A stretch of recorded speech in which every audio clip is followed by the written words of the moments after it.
Hi friends, welcome to ஷைகனிஷ் media. இன்றைக்கி நம்ம சேனலில் என்ன பார்க்க போகிறோன்னா பேக்கிங் ஒர்க் ஐடியா தான் பார்க்க போகிறோம். இன்றைக்கி நம்ம எடுத்திருக்க பொருள் பார்த்திங்கன்னா மசால் அட்டை பேக் பண்ணுறது எப்படி, அதில் என்ன ப்ராஃபிட் கிடைக்கும், அந்த ப்ராஃபிட் வந்து கடைக்காரங்களுக்கு எவ்வளோ கிடைக்கும், லாபம் கடைக்காரங்களுக்கு எவ்வளவு, பேக் பண்ணக்கூடிய நமக்கு எவ்வளவு அப்படிங்கிறதெல்லாம் தான் நம்ம இந்த வீடியோவில் பார்க்க போகிறோம். இன்றைக்கி அந்த மசால் அட்டையில் 5 ரூபாய்க்கு சேல் பண்ணுவாங்கள்ல, அந்த மசால் அட்டையில் நம்ம எடுத்திருக்க பொருள் பார்த்திங்கன்னா காஞ்ச மிளகா, அதோட ரேட் நம்ம என்ன ரேட்டு கொடுத்து நம்ம எடுக்கிறோம், அதை என்ன அளவு உள்ள கவரில் பேக் பண்ணணும், எவ்வளோ வெயிட்டில் பேக் பண்ணணும், அதை வந்து கடைக்கு நம்ம எவ்வளோ சேல் பண்ணணும் அப்படிங்கிறது எல்லாமே இந்த வீடியோவில் நான் ஃபுல்லாக சொல்லியிருக்கேன். வீடியோவை நீங்கள் ஸ்கிப் பண்ணாமல் பார்த்தீங்கன்னா மட்டும்தான் உங்களுக்கு புரியும். இந்த மசாலா அட்டையில் எல்லாமே வருது. ஜீரகம், மிளகு, கடுகு, வெந்தயம், நாப்பச்சோடா, கசகசா, நட்சத்திரப்பூ, அந்த மாதிரி எல்லா மசால் பொருள் எல்லாமே 5 ரூபா பாக்கெட்டில் வருது. அதில் இன்றைக்கி நான் எக்ஸாம்பிளுக்கு பேக்கிங் ஒர்க்கில் சொல்லக்கூடிய பொருள் பார்த்திங்கன்னா காஞ்ச மிளகாவை வச்சு மட்டும்தான் இன்றைக்கி பேக்கிங் ஒர்க்கு காணிக்கிறேன். அது ஒர்க் பண்ணதுக்கு தேவையான பொருட்கள் என்னெல்லாம் தேவை, நமக்கு இதெல்லாம் இருந்தால் தான் நம்ம இந்த பேக்கிங் ஒர்க்கை பண்ண முடியும். அதை வாங்குறதுக்கு எவ்வளவு காசு ஆகும் எல்லாமே இந்த வீடியோவில் நான் தெளிவாக சொல்லியிருக்கேன். வீடியோவை ஸ்கிப் பண்ணாமல் நீங்கள் பார்த்தீங்கன்னா மட்டும்தான் உங்களுக்கு புரியும். இப்போ பார்த்தீங்கன்னா இன்றைக்கி நம்ம மசால் அட்டையில் காஞ்ச மிளகா எவ்வளோ ரேட் கொடுத்து வாங்குகிறோம் அப்படிங்கிறத பார்க்கலாம். இப்போ காஞ்ச மிளகா இப்போ கரண்டில் வந்து 190 ருபீஸ், 200 ருபீஸ் அந்த மாதிரி கிடைக்குது. ஒவ்வொரு அதுலேயும் 3 குவாலிட்டி உண்டு. நம்ம அதில் பேக்கிங் ஒர்க்குக்குன்னு உள்ள குவாலிட்டி நீங்கள் கேட்டிங்கன்னா ஹோல்சேல் கடையில், மொத்த வியாபார கடையில் வந்து உங்களுக்கு கொடுப்பாங்க. நீங்கள் ஒரே கடையில் கேட்டுட்டு ஒரே கடையிலையே வாங்கக்கூடாது. 1க்கு 4-5 கடையில் நீங்கள் கேட்டு விசாரித்து அதுக்கப்புறம் தான் நீங்கள் வந்து ரேட் வந்து எல்லா கடையிலையும் விசாரித்ததுக்கப்புறம் தான் உங்களுக்கு பேக்கிங் ஒர்க்குக்கு பார்க்குறதுக்கு அழகாக இருக்கிற மாதிரி உள்ள மிளகாவாக செலக்ட் பண்ணி நீங்கள் வாங்கணும். நீங்கள் ரெகுலராக ஒரே கடையிலேயே நீங்கள் வாங்கும்போது உங்களுக்கு வந்து நீங்கள் ஹோல்சேல் கடையில் ஒரே கடையிலே வாங்கும்போது பல்காகவும் எடுக்கும்போது உங்களுக்கு ரேட் கம்மி பண்ணி கொடுப்பாங்க.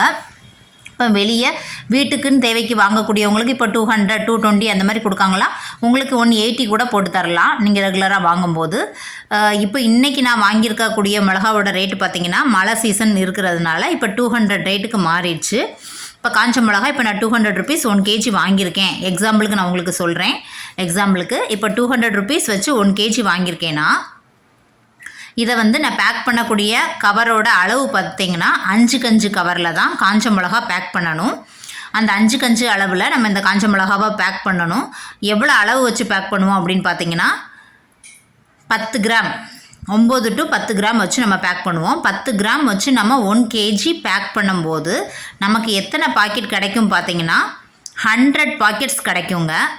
100 பாக்கெட் கிடைக்கும். ஒரு அட்டைக்கு நம்ம எத்தனை பாக்கெட் வச்சு அடிப்போம் அப்படின்னு நீங்கள் பார்த்தீங்கன்னா 12 பாக்கெட் வச்சு அடிப்போம். 12 பாக்கெட் வச்சு அடித்தாதான் நமக்கு வந்து 1 கிலோவுக்கு வந்து 100 பாக்கெட் கிடைக்கும். 12 பாக்கெட் வச்சு அடித்தோன்னா நமக்கு 8 அட்டை தான் கிடைக்கும். இப்போ 8 அட்டை தான் கிடைக்கும். நம்ம 8 அட்டை கிடைக்குமா? இப்போ கடைக்காரங்களுக்கு நம்ம எவ்வளோ வச்சு நம்ம சேல் பண்ணுறோம் அப்படின்னு உங்களுக்கு இப்போ மனசில் தோணியிருக்கும். இப்போ நம்ம ஒரு அட்டையை பார்த்திங்கன்னா ஒரு அட்டையை 40 ரூபான்னு வச்சு நம்ம வந்து விற்பாங்க. உங்களுக்கு கொஞ்சம் நல்ல ரிச்சான ஏரியாவாக இருந்து கொஞ்சம் கடையும் நல்லா ஃபாஸ்ட்டாக போகக்கூடிய அந்த மாதிரி கடைகளுக்கு வந்து 45ன்னு நீங்கள் சொல்லியும் விற்கலாம். இல்லை ஃபஸ்ட்டு நீங்கள் வியாபாரத்தை பிடிக்கணும் அப்படின்னு நீங்கள் நினச்சிங்கன்னா 40 ருபீஸ்லேருந்தே நீங்கள் சேல் பண்ண ஆரம்பிக்கலாம். நீங்கள் 40 ருபீஸ்னு கொடுத்தீங்கன்னா இப்போ நீங்கள் 12 பாக்கெட் ஒரு அட்டைக்கு வச்சு அடிச்சிருந்தீங்கன்னா கடைக்காரங்க வந்து அந்த 12 பாக்கெட்டை 5 ரூபா வச்சு விற்கும்போது அவங்களுக்கு 60 ரூபா கிடைக்கும்.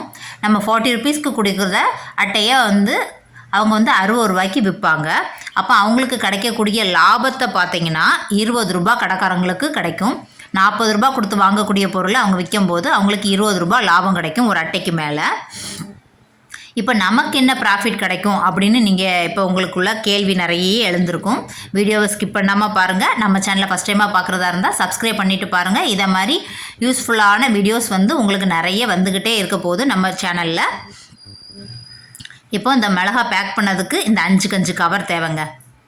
ஓகேங்களா? அப்புறவு ஸ்டாப்லர் ஒன்று தேவை, வெயிட் மிஷின் ஒன்று தேவை, காஞ்ச மிளகா வாங்கி வச்சுக்கோங்க, சீலிங் மிஷின் தேவை. இவ்வளவும் நீங்கள் ஒன்ஸ் வாங்கி வச்சிட்டிங்கன்னா அது அப்புறம் அட்டை ஹோல்சேல் கடையில் அட்டையை மட்டும் சேல் பண்ணக்கூடிய கடையாக பார்த்துட்டு 1க்கு 4 கடையில் விசாரித்து எடுத்து நீங்கள் அட்டையும் வாங்கி வச்சுக்கலாம். அட்டை வந்து 1 kg வந்து 40 ருபீஸ்லேருந்தே கொடுப்பாங்க. 1 kgயே வந்து 40 ருபீஸ் தான் வரும். அப்போ உங்களுக்கு வந்து அட்டையெல்லாம் பார்த்தீங்கன்னா ஒரு அட்டையே வந்து உங்களுக்கு 30 பைசா 40 பைசா அந்த மாதிரி தான் விழும். அந்த மாதிரினா அப்போ 1 kgக்கு எவ்வளோ அட்டை வரும் நீங்களே கால்குலேஷன் பண்ணிக்கோங்க.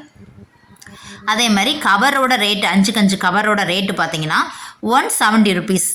170 ருபீஸில் உங்களுக்கு கவர் வந்து நிறையவே இருக்கும். அதனால் உங்களுக்கு அது ஒரு கவரோட ரேட்டு பார்த்தீங்கன்னா ஒரு 20 பைசா 30 பைசா அந்த மாதிரி தான் விழும். அப்போது அட்டையோட ரேட்டு 30 பைசா அந்த மாதிரி தான், கவருக்கும் அதேமாரி ஒரு 30 பைசா தான். ஸ்டாப்லர் பின்னு அதெல்லாம் பார்த்தீங்கன்னா எல்லாம் சேர்ந்து ஒரு அட்டை அடிக்கிறதுக்கு உங்களுக்கு ஒரு ரூபா கூட ஆகாது. அட்டைக்கு, கவருக்கு, ஸ்டாப்லர் பின்னுக்கு ஒரு அட்டைக்கு உள்ளதை நான் சொல்கிறேன். ரூபா ரேட்டு கூட உங்களுக்கு ஒரு அட்டை அடிக்கிறதுக்கு செலவாகாது. வெயிட் மிஷின் பார்த்தீங்கன்னா வெயிட் மிஷின் வந்து 300 ரேட்லேயும் இருக்குது, 1500 இருக்குது, 3500 இருக்குது.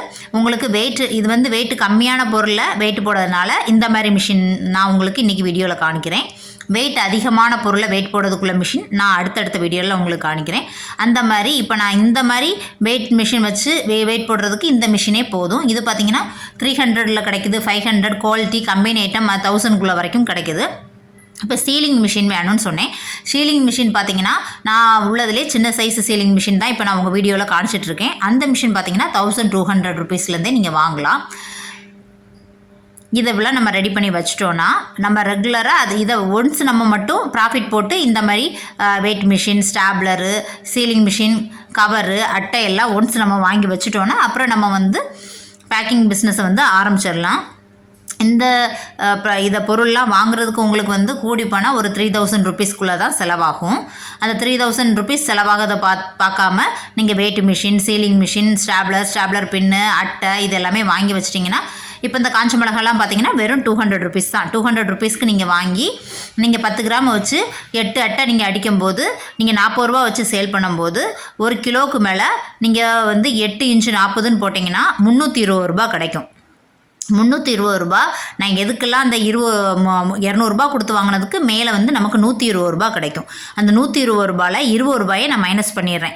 ஏன்னா நான் இதை வாங்க போகிறதுக்கு நான் யூஸ் பண்ண பெட்ரோலு, இதை விற்கிறதுக்கு கடையில் கொண்டு சேல் பண்ணதுக்கு நான் போகும்போது உள்ள பெட்ரோலு, அட்டை, ஸ்டாப்லர் பின்னு, அப்புறம் நம்ம சீலிங் பண்ணும்போது உள்ள கரண்ட்டுக்கு, அதுக்கு இதுக்கு அப்புறம் நம்ம ஒரு 45 மினிட்ஸ் நம்ம உட்காந்து அதில் பேக்கெட் போட்டிருக்கோம்ல அந்த டைமிங்க்கு எல்லாத்துக்கும் நான் ஒரு 20 ருபீஸை மைனஸ் பண்ணால் 1 கிலோ காஞ்ச மிளகா போட்டால் கூட அதுக்கு மேலே ப்ராஃபிட் வந்து நமக்கு வந்து காஞ்ச மிளகா வீட்டு சமையலுக்கு தேவையான காஞ்ச மிளகாவும் கிடச்சிரும். ப்ளஸ் ஒரு 100 ரூபாயும் 1 kg பேக் பண்ணாலே உங்களுக்கு கிடைக்கும். வெறும் காஞ்ச மிளகா பேக் பண்ணால் எவ்வளோ ப்ராஃபிட் கிடைக்குங்கிறத மட்டும் பார்த்துருப்பீங்க. அதுக்கு என்னென்ன பொருட்கள்லாம் தேவை, அந்த பொருட்கள்லாம் என்னென்ன ரேட்டில் வாங்கலாம், காஞ்ச மிளகா பேக் பண்ணதுக்கு உள்ள சைஸ் கவர் 5க்கு 5 அப்படிங்கிறது எல்லாமே இந்த வீடியோவில் நான் தெளிவாக சொல்லியிருக்கேன். உங்களுக்கு புரிஞ்சிருக்கும்னு நினைக்கிறேன். மொத்தத்தில் வந்து 1 கிலோ காஞ்ச மிளகாவை நீங்கள் வந்து 200 ரூபா கொடுத்து வாங்கினீங்கன்னா, எக்ஸாம்பிளுக்கு சொல்கிறேன், 200 ரூபா கொடுத்து வாங்கினீங்கன்னா உங்களுக்கு ப்ராஃபிட் வந்து 120 ருபீஸ்க்கு மேலவே கிடைக்கும். வீட்டுக்கு சமையலுக்கு தேவையான காஞ்ச மிளகாவும் உங்களுக்கு கிடச்சிரும். இப்போது அதே கூட நீங்கள் ரேட்டு கம்மியாக பல்காக எடுக்கிறீங்கன்னா 160 ருபீஸ்க்கு கூட காஞ்ச மிளகா கிடைக்கும். அப்போ நீங்கள் இதேமாரி பேக் பண்ணும்போது பார்த்தீங்கன்னா 170 180 ருபீஸ்க்கு மேலே உங்களுக்கு ப்ராஃபிட் கிடைக்கும். இன்னொன்று என்னென்னா நம்ம 40 ருபீஸ்க்கு விற்கிறத கொஞ்சம் ரிச்சாக உள்ள ஏரியானா 45 ருபீஸ் கூட நீங்கள் விற்கலாம். விற்க முடிஞ்ச வாய் சாமர்த்தியத்தில் விற்கக்கூடியவங்க 45 ருபீஸ்க்கு கூட விற்கிறாங்க. 40 ருபீஸ்க்கு விற்றா உள்ள லாபத்தை மட்டும்தான் நான் இந்த வீடியோவில் நான் உங்களுக்கு தெளிவாக சொல்லியிருக்கேன். உங்களுக்கு நீங்கள் வாய் சாமர்த்தியமாக நீங்கள் வந்து கடையில் நீங்கள் சேல் பண்ண முடிஞ்சதுன்னா 45 ருபீஸ்க்கு கூட நீங்கள் விற்கலாம். அவங்களுக்கு கடைக்காரங்களுக்கு 15 ருபீஸ் கிடைக்கிற மாதிரி கூட நீங்கள் பண்ணலாம். இல்லை நீங்கள் கடையில் ஃபஸ்ட்டு வியாபாரத்தை பிடிக்கணும் அப்படின்னு நீங்கள் நினச்சிங்கன்னா ஃபஸ்ட்டு நீங்கள் அவங்களுக்கு 40 ருபீஸ்க்கு கொடுத்து கடைக்காரங்களை எல்லாமே நீங்கள் பிடிச்சி எடுத்து கொண்டுட்டு வந்ததுக்கு அப்புறவு நீங்கள் அந்த மாதிரி நீங்கள் ரேட் கம்மி பண்ணி கொடுத்துக்கோங்க. இன்றைக்கி நம்ம வீடியோவில் வந்து காஞ்ச மிளகா பேக்கிங் ஒர்க் எப்படி பண்ணலாங்கிறத இந்த வீடியோவில் நம்ம பார்த்தோம். இந்த வீடியோ உங்களுக்கு நிறைய பேருக்கு யூஸ்ஃபுல்லாக இருந்திருக்கும்னு நினைக்கிறேன். வீட்டிலே இருந்து குழந்தைகளையும் பார்த்துட்டு பண்ணணும்னு நினைக்கக்கூடியவங்களுக்கு ஒரு யூஸ்ஃபுல்லான வீடியோ இருக்கும்னு நினைக்கிறேன். இந்த வீடியோ உங்களுக்கு ரொம்ப பிடிச்சிருந்தா சப்ஸ்கிரைப் பண்ணுங்கள், பக்கத்துடைய பெல் பட்டனை கிளிக் பண்ணுங்கள், உங்கள் ஃப்ரெண்ட்ஸ் அண்ட் ஃபேமிலிக்கு ஷேர் பண்ணுங்கள். பாய், see you, டேக் கேர். மறக்காமல் நம்மளுடைய வீடியோவை தொடர்ந்து பாருங்கள். இதே மாதிரி முக்கியமான பேக்கிங் ஒர்க் வீடியோஸ் எல்லாம் நான் போட்டுகிட்டே இருக்கேன். பாருங்கள். உங்களுக்கும் முடிஞ்சால் வீட்டில் இருந்தே பண்ணுறதுக்கு ட்ரை பண்ணுங்கள். பாய்.